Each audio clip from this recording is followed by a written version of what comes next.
Chao, Shalom, habla Manuel Domínguez, gracias por ver mi canal. El día de hoy hablaremos de la porción Balak, porción número 40 de la Torá, que son estos 5 primeros libros de la Biblia conocidos como el Pentateuco o los escritos de Moisés. Esta porción lleva el nombre del personaje Balak y lo vamos a encontrar desde en Números capítulo 22:2 hasta el capítulo 25:9, y precisamente va a narrar la historia de este personaje que lo contrata el rey de Moab, Bilán, porque tenía miedo del pueblo de Israel. Y contratan a este personaje, va a aparecer un ángel, animales hablando, y va a terminar mostrando cuál fue la estrategia de este personaje para causar daño a Israel. Y bueno, ¿qué podemos aprender de esta porción? En principio, ¿cómo te ve el mundo? Recordemos acá, desde la porción anterior, que existieron estas dos grandes victorias militares con los reyes que eran descendientes de los gigantes. Israel va a acampar frente a Moab, frente a este territorio, y tanto sus habitantes como el rey tuvieron miedo y contrataron a un hechicero, a alguien metafísicamente elevado, para poder maldecir al pueblo de Israel. Porque tenían miedo, decían, nos van a destruir, es un pueblo militarmente fuerte. Y si vemos un poco el contexto de dónde vienen los moabitas, de dónde viene Moab, viene desde Sodoma y Gomorra, la historia donde es rescatado Lot y sus hijas, y que hay una descendencia allí que son los amonitas, y que también a través de Moab hacia futuro vamos a ver a Ruth la moabita, que va a terminar siendo la abuela del rey David, el segundo rey de Israel. Entonces vemos que el pueblo de Moab sí va a tener en este caso una relevancia histórica, tanto anterior a este momento como posterior a este momento. Sin embargo, el rey manda a traer a este personaje, ¿sí? Este personaje se le presenta a Dios varias veces, le advierte que no tiene que ir allí. Sabemos que en el camino hay un ángel que quiere matar a este Balak, y que su burra hace como tal todos estos desvíos de los caminos y que la golpea hasta que el animal le habla y le dice que por qué lo golpea si lo está protegiendo, y lo mismo dice el ángel cuando ven que hay un ángel con una espada desenvainada y que lo va a matar, y que posiblemente también había un tipo de relación sexual entre Balán y su mascota, su asna, su vehículo de transporte.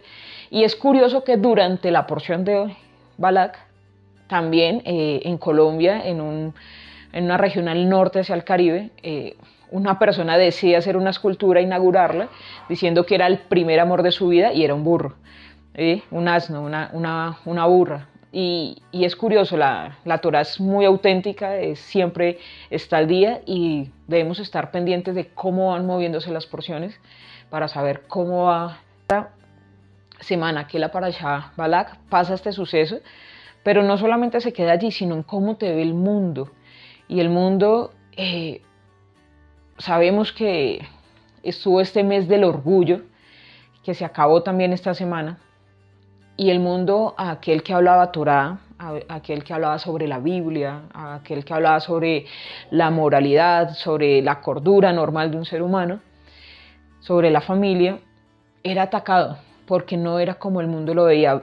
Nos ven fuertes en manifestaciones, ven que el mundo no compra el cine que ellos quieren vender.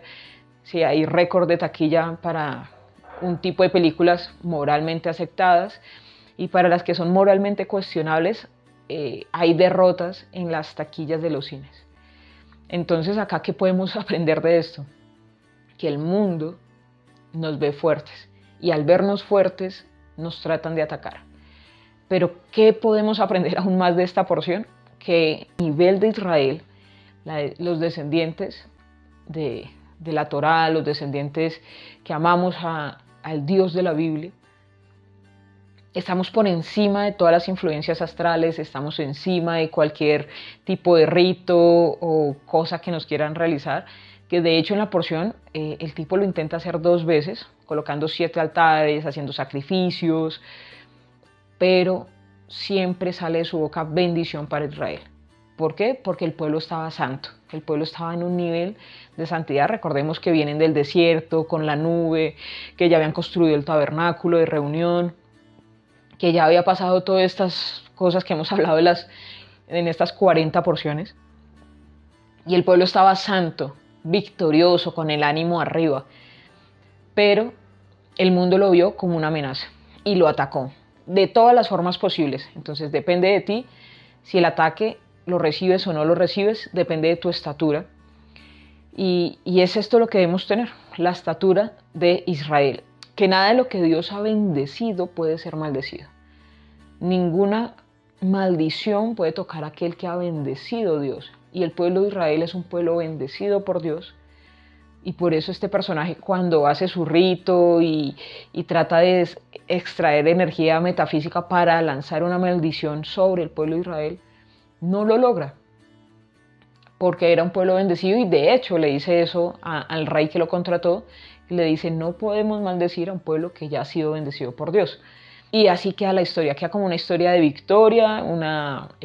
Hay dos discursos allí en cada una de las bendiciones que pronuncia este personaje, que era un personaje que entendía, que sabía cómo funcionaba la mecánica celeste, pero tenía esta inclinación al mal y aparte cobraba por esos trabajos. Entonces su inclinación era hacia la avaricia, hacia el ego, hacia cosas que realmente pueden terminar volviendo corrupto a una persona. Y en este preciso momento recuerdo cuando él dice que era un profeta con los ojos abiertos pero caído. Y pueden haber muchas personas así, que conozcan metafísica, que puedan conocer cosas espirituales, cómo funciona la energía del cuerpo y demás. Pero hay una delgada línea entre conocerlo, aprender a manipularlo y tener la confianza de que es Dios quien me guía. Eso es lo que hace la diferencia entre que sea una bendición y una maldición.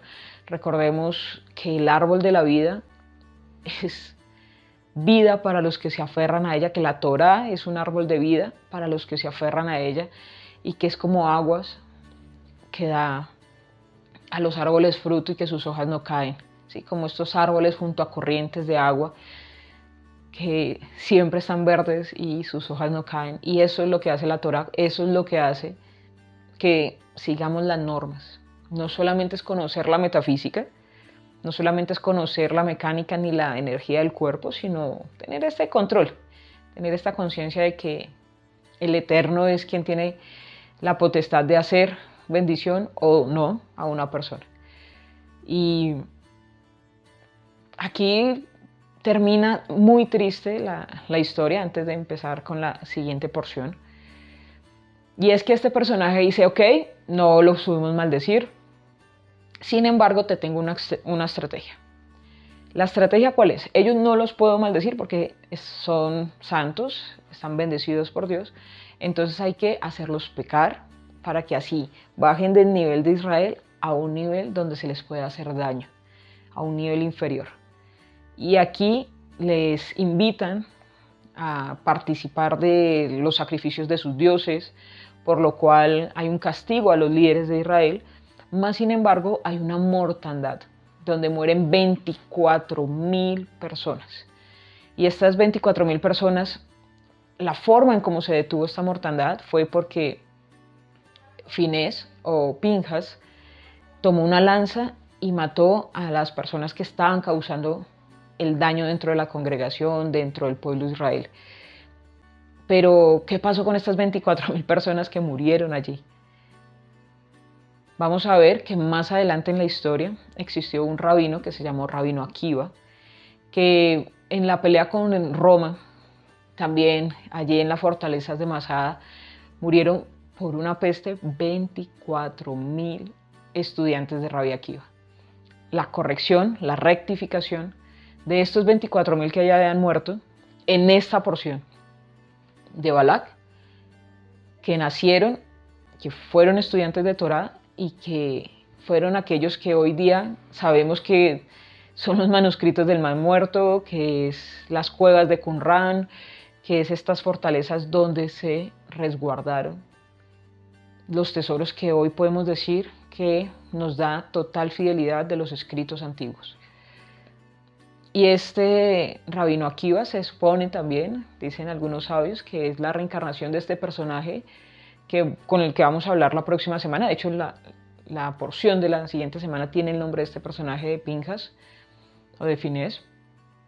Y va a ser el mismo Rabino Akiva quien tenga estos 24.000 que murieron en la mortandad. Pero, ¿qué podemos aprender al final de esta lección? Es, uno, el mundo, cuando eres moralmente aceptable, no te va a ver con buenos ojos y va a tratar de atacarte. Dos, debes subir tu nivel a un nivel Israel para que ninguno de los ataques te pueda tocar. Recordemos lo que dice el profeta: ninguna arma forjada podrá contra nosotros. Ninguna lengua que se levante contra nosotros. Todas esas lenguas tropezarán. Nivel Israel. Y lo segundo es mantenernos en esa santidad. Mantenernos en hacer las cosas correctamente, mantenernos en hacer las cosas por honor al nombre de Dios, mantenernos en la unidad, en el amor de unos con otros, mantenernos en lo que es santo, cumpliendo lo que el Señor ha dicho: sean ustedes santos como yo soy santo. Esa sería la reflexión. Espero que sea bendición para ustedes y que tengan ustedes un Shabbat Shalom.